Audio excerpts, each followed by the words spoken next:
Hello friends, आप लोग कैसे हो? मैं तो अच्छा हूँ। उम्मीद करता हूँ आप लोग भी अच्छे होंगे। आज का रेसिपी है फ्रॉग लिवर।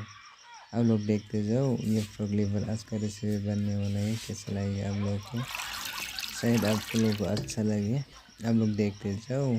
अभी हम लोग इसको सफाई करके लेते हैं, पहले इसको धो के रेडी करके रखते हैं। उसके बाद में हम लोग इसको रेसिपी खरी बनाएगा। आप लोग देखते जाओ। है दोस्तों,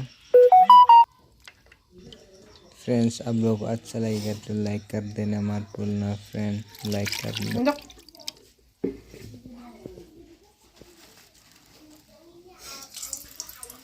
ऑयल तो गर्म हो चुका है। अभी हम लोग गरम मसाला डाल रहा है। अभी प्याज लहसुन सब डालेगा।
ठीक है।